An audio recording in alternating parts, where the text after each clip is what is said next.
What's going on, peeps? It's Wrath here, hanging out today playing some Idle Heroes. I want to thank you guys so much for coming to hang out with me today. If you liked the video, don't forget, smash that thumbs up button to show your support, and if you haven't already, don't forget to subscribe as well. Alright guys, you might have noticed there's a new intro on the channel. I've been working on it, well, I haven't been working on it. I've had a guy working on it for me for like the last, I don't know, 20-ish days. Since before Christmas, that's when I kind of contacted him on it. But, Amir Malek, I'm probably getting it wrong either way, but he's the one who made the intro for me. I'm super happy with it. I think it's awesome. He also made the new banner art for the channel, so that's awesome too. I'm stoked about it. I'm really stoked about it. I'm happy. I feel professional, and that's nice. But today we've got some plans. We've got a couple plans. First up, we are going to massively overkill the heroic miracle. And by that I mean we're going to go through far more heroes than is required to complete this, mainly because this is a pretty easy event to complete, especially when it runs with Profit Orb event. It's not hard to do this every month, at least, you know, if you're going to spend any, like, I spend a little bit of money. Everybody knows that. Everybody knows that. I'm a little bit of a dirty spender. But for me, it's really easy to complete these, so I'm not super worried about like, cabbaging on to every resource I get just to make sure I can complete events. Whereas if you're a free-to-play player, you need to be absolutely way more mindful of how you spend things and what you're saving, because you're probably going to need a little bit more. But anyways, we've got 15,000 summon energy to go through the day, which is the most I've ever opened, ever. That's 15 5-star heroes just waiting to be born. But also, in the bag here, I've got, what is it, 18? 18 more 5-stars there. So I'm going to be pulling over 30 heroes into my bag place for usage. Plus, we also have, over here in the Seal Land, ooh, the land of seals, we've got 6,000 of these dudes. So guess what that means? We've got another elite 5-star coming my way. And that's hot news. Now, of course, it'll probably be double Grus or something along those lines. But if it was like, I don't know, double Cthulhu, double Scary, double King Barton, I wouldn't mind. I'd be okay with that, you know, whatever. If it somehow broke the rules and dropped an Aspen, hey, I'm not going to argue. But that's what we're going to do today. And then after that, we're going to get some other stuff going, like, I don't know, maybe a Hot E3 Horus. It's time. It is time to make progress. So let's go ahead and I guess start things out. We'll do the summon energy first, just because it's one at a time, so you kind of have to watch through it, right? One time. Ooh, Augusta. Hot. I actually need tons of food still for like every faction, so everything I get here is actually going to be useful in some way, and that's nice. It's always good to get stuff that you can use. And I like that. Now, there's nothing that's going to drop here that I'm going to use, like, in my team. I don't think anything can drop from here that I would use in my team. Like, no. Like, I think this has the same drop, like, Dantalion. I could use Dantalion, potentially, maybe someday, just for funsies. But, I mean, they don't drop elite heroes. Generally, these are going to drop the same kind of heroes that you get from 5-star shards, which this is like an elite drop from these kind of shards. Or from the energy, the same thing. It's like you have Dragon Slayers, Faceless, Starlights, like your basic fodder tier, and then there's like a half a tier above that, and that's like your Molasses, your Dantalions, your Ice Blinks, things like that. They're not like actually rare heroes, but they're rarer from these kind of drops. So either way, we're not going to use anything in our team that comes out of this, but we will absolutely use some of this stuff as food, because that just makes good sense. It's good policy, all right? Field. Hot field action. I'm all down for some hot field action. So we've opened things up. We started off a roll. How are we looking here?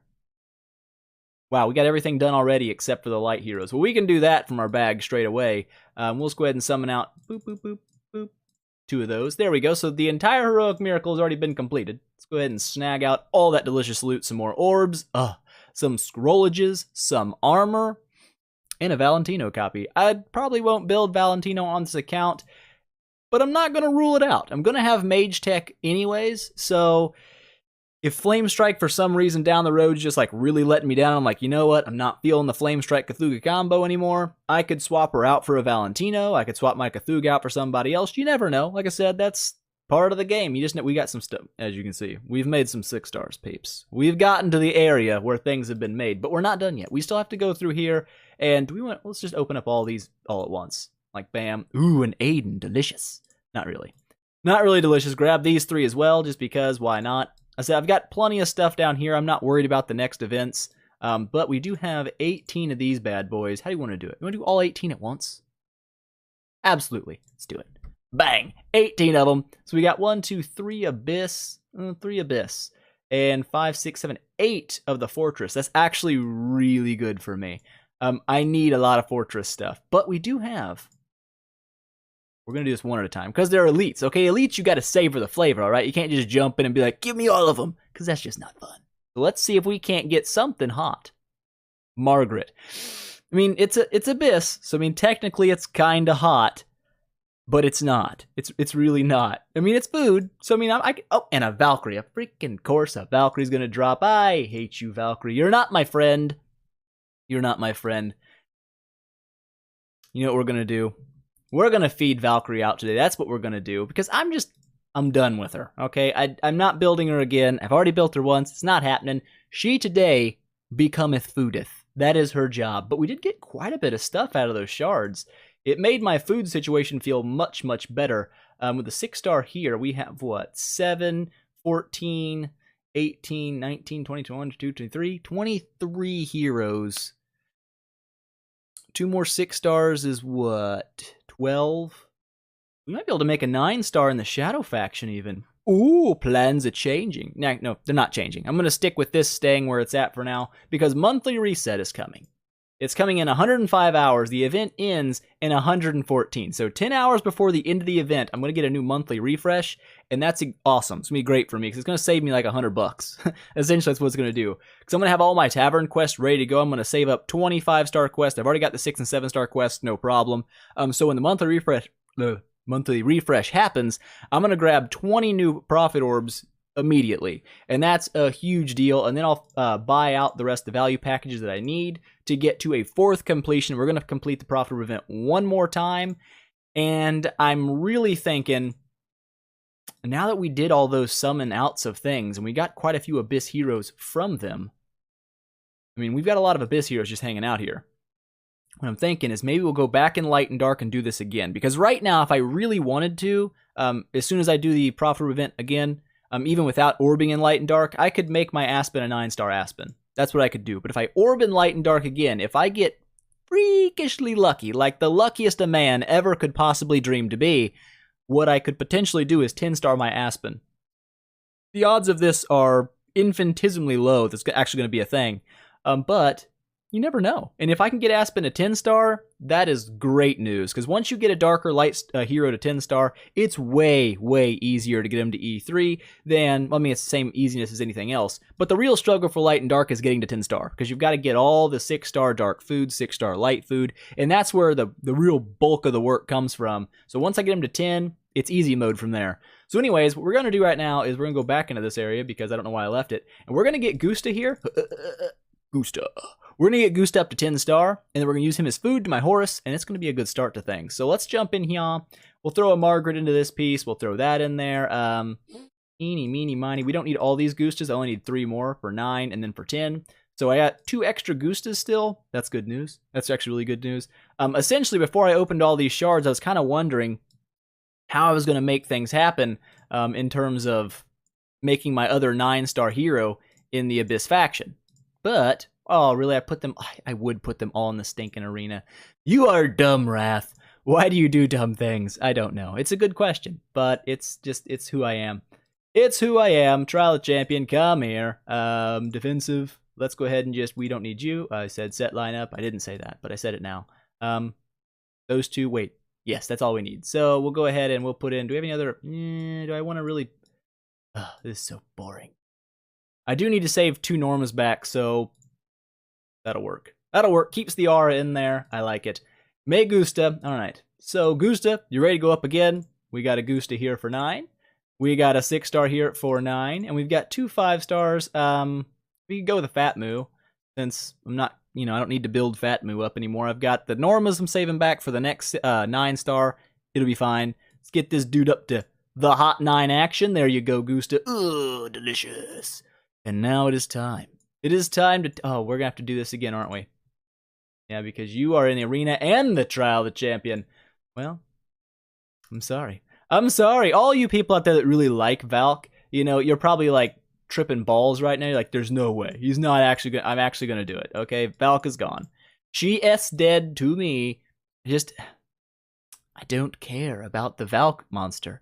Now, there's someone out there probably in my server cluster who's like, oh, I know his lineup now, I can beat him. Don't worry. I'm not going to be staying at rank 11 in Trial Champion for long. I'm at peace with that. I was just finishing out my monthly events, so farm me if you will. But let's go ahead and knock you out of there as well, and we'll pop in a Hot Heart Watcher because that keeps our color bonus, and I like it. Me gusta that. So here we go. It's time. It's time for someone out there to crap their panties in rage. But you know what? It's fun. That's part of the fun in life, is just crapping your panties in rage. So there's Valkyrie as food for a 10-star Gusta. Now, if you're a free-to-play player or a new player, do not do what I'm doing, okay?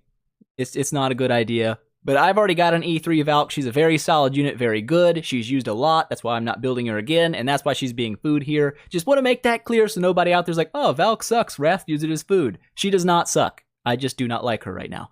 So anyways, we're going to go ahead and fuse this guy up to a hot 10-star. Let's get it done. Somebody out there is crying in their, I know somebody is like, Wrath, no. And there's probably like 10 other people who are like, you know what?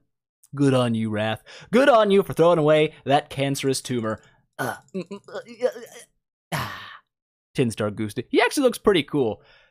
It almost makes you want to use him, but I won't. I am not going to use you, Gusta. Is he going to be locked as well when I go to do this? Freaking course he is. Trial of the Champion, why do you vex me so horrendously bad? Set lineup, get out of there. Do we have another Abyss here I can sneak in this area? Sure do. Alright, so that's good. We're good there. Alright, now it is actually time. It is actually real time. Time to make the E3... Okay, there we go. Selected. E3 Horus. Now, I've been needing an E3 unit for a long time. Not because it's going to make him exponentially a stronger fighter, like a ton more damage or anything. It might. But really what I need is this right here, the Resilience. This is nice in things like the Aspen Dungeon, being his Horus. I mean, he has some self-heal, but not much. This is really important for him, because it gives him an extra heal each round, keeps him alive, keeps him in the fight, and that's useful everywhere. So it's definitely a super nice passive to have, and that's what I'm going for. So let's go ahead. Let's make things happen. E3 Horus, blah. Not a huge bump to the stats. I mean, it's well, I say that, but it's like 300,000 health and like 11,000 attack. That's a nice little bump, and he's not even leveled up yet. So I don't know how much.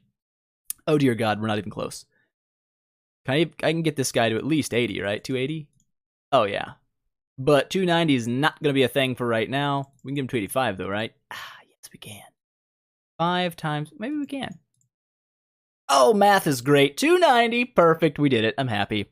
So the problem with this is, I didn't really want to do this, but I need to do this, is because this pushes my Horus's health way over my Cthulhu's health, which means the first Valkyrie drop in PvP is going to hit Horus if it hits both Horus and Cthulhu, and that's not necessarily what I want. It means he's going to eat some heavy damage right out the gate.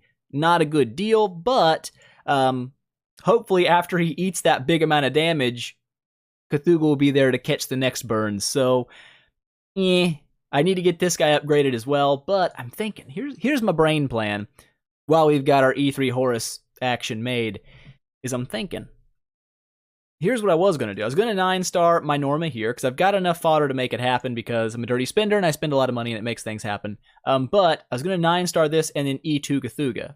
It's going to give him a stat buff. You know, when you enable, you get just basic stat boost, plus you get a level him up for more stat boost, and it gives me extra attack for mightiness, which is nice. But I figured, what if a guy were to just, I don't know, be patient for a moment, and instead use those things on Aspen and make my Aspen like E3 faster. I mean, it'd save me a 9-star hero doing it this way, which is enough to get this guy to 10-star immediately. I've got another 9-star waiting here, so that's at least E1. Over here, I could 9-star somebody, but I'm thinking it's time to start pumping up my Flame Strike, because I'm going to use her in my team at least for a while, and I'd like to go ahead and get her upgraded a bit to kind of, you know, you kind of have to. Over here, I'm not going to be 9-starring a fodder for a while, because I think I'm going to push my Heart Watcher up, try to keep her alive in battles. Her stats are bad. I don't have any assassin tech right now. But, ooh, we got mail. Oh, yeah. For making the 10-star. Well, hot news, hey, we got a challenge done. I get an orange artifact. I totally forgot that was even a thing. Well, let's check it out. If it's a heavenly bead, I'm going to squeal. Okay, it's not. We're good. It's actually a pretty solid one. Nail of Destiny. You might be like, why is that solid? I'll tell you why that's solid. We're actually going to look at that right now, because I am super broke on gold and spirit, and I need some, so we're going to go over here to the monthly events in the Broken Spaces area, and we're going to fight in this spot. Why the Nail of Destiny is pretty nice in my opinion. It's a warrior-based artifact, or it does extra damage to warriors. A lot of your Broken Spaces bosses at tier 2 and tier 3 are warriors. And that's really nice. If you can do extra damage to them, obviously it boosts your Broken Spaces damage, makes these guys easier to beat, which gets you some relics, gets you some dusts, gets you some this. Depending on who you fight, these guys aren't warriors, so it doesn't really help there. But it does help against the gold boss, who in my opinion is arguably the most important one to do well against. So we're going to go ahead and we're going to do a battle here. Who are we going to throw in? We need a math is hard, a fortress. Bang, color Mixara. We're going places. All right, so we're going to run it like this. I've got the candy cane on Horus, so he can't be stunned. He didn't take a lot of damage before. I'm just kind of wondering how much it boosted his damage output being E3'd. You know what I'm saying? That's kind of what I'm looking for today. So we'll see. I'm pretty sure that my Heart Watcher is going to die almost... Wow, she's still going. This is surprising. Good Lord, she's still going. Usually she's dead like really quick, so this is actually not bad. I'm okay with this. Go Heart Watcher. The longer Heart Watcher stays up, the more damage I end up doing because she stacks those marks. As she stacks the marks, my team deals more damage. Actually, did I put the Oak's Heart on her or not? I can't remember. I change stuff around so stinking much that I can't remember anything. I really can't. My Aspen's doing pretty nice damage though already for being, you know, I mean, he's only 8 stars, but he still drops some nasty hits, dude. Especially when you get him below like 35% health or 30% health. Then he really takes off, gets that huge damage proc, and he starts healing himself. It's solid news. So yeah, I'm happy with Aspen. I definitely can't wait to get that guy E3'd. I feel like he's gonna be an absolute beast. 212 million damage, so that's not bad. It's not crazy higher than I was hitting before. As you can see, my 8-star Aspen out damaging my E1 Cthulhu. But the idea here is Cthulhu's not really a damage dealer in boss fights. It's not his role. So he's just kind of there because he's my PvP backup and a little bit of Aspen backup, I guess. But yeah, that wasn't terrible. I can deal with that. I can absolutely deal with that. How much does that do? 81%. What were we at before? I don't know. Let's do a speedy battle where we just next it and see how much damage we end up doing. Next. Ooh, 188. So we did lose a little bit there. Not quite as much damage. That's not good. What's that bring it down to? So 2% per battle means probably about 50 battles. Roundabout, we'll get this done. So let's go ahead and do that. Let's knock out 50. And let's see what this leaves the enemies at. Now, these guys hit everybody, so it doesn't really matter the order of units you put in. Because, like I said, they hit everybody. So it's not really all that important. What is important, put your monster on. That's very important. Boop. There we go. 6 million gold, 4 million of that. How much HP you guys got left? Oh, we killed it. So we absolutely went through it. Do we want to try this guy? Do we want to do it? Do we want to do it? This is foolish, all right? You don't mess with foolish because he's a freak. All right, everybody knows that. So I want to give it a shot at least. See how fast he kills everybody but Horus. I assume Horus will probably live because of resilience, but I could be wrong. I have no idea. I feel like he will. I feel like he'll absolutely make it. So everybody else is dead on round 1. Oh my god, even Aspen's getting his booty hole smashed a little bit. But Cthulhu's looking pretty hot. Horus looking pretty hot. I think we'll be okay here. At least for those two, they'll be all right. No, maybe. Yeah, they're not going to be able to kill Cthulhu. It's not going to happen. I said that, and then I started to question that might be a lie. He still might die. Either way, the big damage dealer coming from here is obviously going to be Horus. That's how Horus works. He does extra damages. What are these blocks looking like? 6.2 million damage on the block. That's not bad. 121 million, so we did lose a huge amount of damage on that. But that's kind of to be expected. My Heart Watcher died literally round 1. Can't stack those marks. But as you can see, Horus obviously carrying the damage on my team right here. Even Aspen dying as quickly as he did still put out over 2 million damage. It's not bad. I can't wait to get the... when he gets to E3, it's going to be a thing. It is going to be a hot thing. So that's not bad. We probably did, what, 1% damage? Yeah. So there's no way we're taking this guy down before reset, but that gives you 20 orange artifact fragments, which is just hot news. And it gives you a lot of gold and such. But we did make some gold because we just killed that boss. So there's another hot 90 million. Give it to me.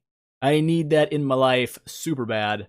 How does that make us look in spirit? 59 million spirit. So we're still low. Our spirit is still low. But that's okay. Totally okay. I'm happy with how that turned out, actually. That's pretty solid. And that's only with a C1 stone, okay? If I were to bump this guy to like a C6 attack stone, You'd obviously see a lot more damage coming out because his skills are capped by his attack. So, I mean, he would hit much, much harder with a max stone. However, I'm not nearly rich enough to upgrade these. I mean, it's like 20 million per go. It eats through 100 million gold super duper duper quick. And I want to save my gold up just because you never know when you might need it. Like for another upgrade like E3 or E2 or 10 stars and stuff. I like to have a little bit stashed away. You know what I'm saying? But there we go. That wasn't a bad run. We do have some other stuff to do before we go though. Primarily, we've got a raid boss to fight. And it's ye old scary. Now this one is, this one sucks one. Let's be honest about things. Scary bosses are always danger town for me. But here's what I'm going to try. I'm going to try it this way. I'm going to knock out the majority of my team. And you'd be like, well, Wrath, that's a little bit weird and maybe a little bit dumb. It could be. Okay, I'm not going to argue with you. But here's my thinking. Here's my thought process. If I can knock out the majority of my units, okay, what Scary is going to do is, A, he's not going to get an active skill on round 1, which is always nice. But just maybe perhaps he won't steal enough attack or whatnot to just one-shot my entire team on round 2. Because the longer I can keep my Horus alive, the better. You know, actually, in fact, before we do this, just because it may help, okay, I can already tell you right now, Cthulhu is going to do balls for damage. He's not going to do anything. He's going to get probably nuked on. We're going to swap out the lucky candy bar here because I have no need for stun immunity there. And we're going to pop on this. Now, he'll lose a little bit of health, but he'll gain 30% reduced damage.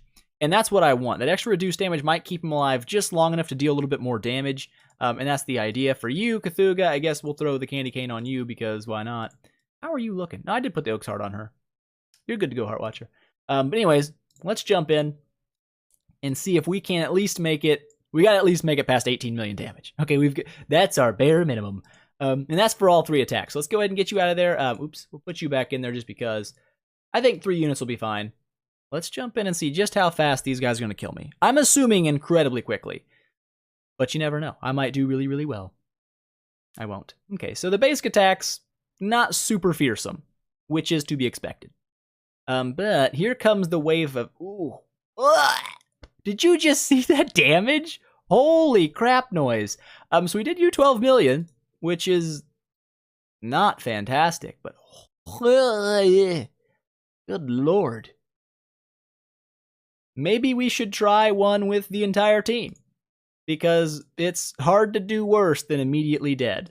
It really is. And that'll give me a little bit extra faction bonus or a little bit of an extra aura buff to my Horus as well. Gosh, that was nasty. That hurt to watch. Whew. So let's see, maybe this time we'll make it more than 2 rounds. Probably not. But you never know. You never know. Okay, active skill number 1. We've got some issues. But we're okay. We're still alive. We're still going places. Okay. Horus has made it yet another round. Look at that. Alrighty, we might have found the winning ticket for a little bit more damage. Not a bunch more damage, but those blocks. That's where Horus shines. When he gets his blocks in, that's where the big bulk of his damage comes from, so he's dead. He died, but yeah, we more than doubled our attack damage, so perhaps my initial thought process was not the best. Or we might have gotten unlucky. Again, you never know. But as fast as they're killing these guys, I don't feel like they're feeding too much active skills. We're going to run that again. Ooh, look at that. We're in place number 4. We might beat the Tanberry. Let's do it. Let's take out the Tanberry. I fear no Tanberries. I don't know, whatever. Let's see if we can get lucky again. Now, I don't know if they crit on their active skills. They hit really, really hard. So maybe it's just a little bit of luck on how many crits they get on my Horus. Because, yeah, those crits hit for like 3 million damage. And that's... Well, yeah, as long as they don't crit on him, he actually stays up pretty well. It's just, when those crits do roll in, it's bad news. Look at that. He's making it. He's making it to round 5 again. I like it when you do well, Horus. Continue to do that. Oh, that wasn't even a crit. Those marks started to get stacked up. 38 million damage, baby. That's what I'm talking about. We have beaten the Tanberry. The next target, Tim 1212. Can we take down the Tim 1212? We're going to find out. We will find out next time. No, I'm just kidding. We're going to find out right now. No Dragon Ball Z shenanigans here, all right? We're going to find out today, right meow. No full episodes of yelling. Not going to be a thing. We're just going to do it. We're just going to do it. It's going to be great. But yeah, that actually worked really well. If we dodge the crits, it's great, but usually by around 5, they have enough marks stacked up on... Ooh! You see that crit? Was that 6 million damage? Holy ball sack. That guy was like, hey, what's up? You want to see a crit? There it is.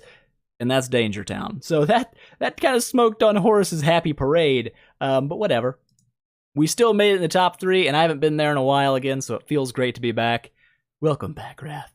Welcome back to the top 3. Feels good. Feels real good, but there we go. We got some stuff done. We've emptied out pretty much everything we can in bag terms for, we're really 1 5-star hero shard short. Really? Really, game? That's how you gonna do me? It's no big deal. When we go through and do our last completion in the orb event, we're gonna get 5-star shards anyway from doing it, so that won't be an issue. Those light and dark heroes. This is the only reason I've wanted to do this. Like, if this was any other regular prof room event, I probably would have been happy with my double completion and not worried too much about triple. I probably still would have done a triple because I was pretty close. But I definitely wouldn't have spent for a 4th completion because we've got so many light and dark heroes here on offer. At least the extra 1 for each faction is fantastic. It's really hard to pass that up, man. Like, that's good stuff. That's good stuff. So we're going to definitely do that as soon as monthly refresh happens. So far, I'm happy today. We've made a lot of progress. I could go through and do some more fusions, but I'm going to wait again because when monthly refresh comes around, I'm going to need a lot of 6-star fusions, 9-star fusions, etc. To get those monthly events finished. So I'm going to go ahead and wait. I know I can get a 9-star here. I definitely have enough. So I already got a 6-star made, so that's no problem. We'll probably 9-star Bade. That's probably what we'll do. I've got plenty of copies. I could do Corpse Demon, but it doesn't really matter which one I do. But anyways, that'll be a 9-star there. We'll probably start pushing Flame Strike up when monthly refresh happens. I don't know if I want to take her up too quick. I mean, I needed to get her up. I need to get some extra damage in there. Definitely get a 9-star built here as well for maybe Cthulhu to E2, since we've got a 9-star guaranteed here. We've got a 9-star guaranteed. That's 2 9-stars. And over here, we're not going to have one. We've only got 2. That would be enough to E2 Cthulhu and 10-star Aspen. But after that, we'd be pretty much out of food for a good while. So I guess we'll cross that bridge when we get there. We'll see what happens when monthly refresh happens. But anyways, that is it for today, guys. I hope you enjoyed it. If you liked the video, please make sure smash that thumbs up button and show your support. If you haven't already, don't forget to subscribe as well. And tell your friends about it, because that definitely helps me out a lot. And I will see you guys in the next one.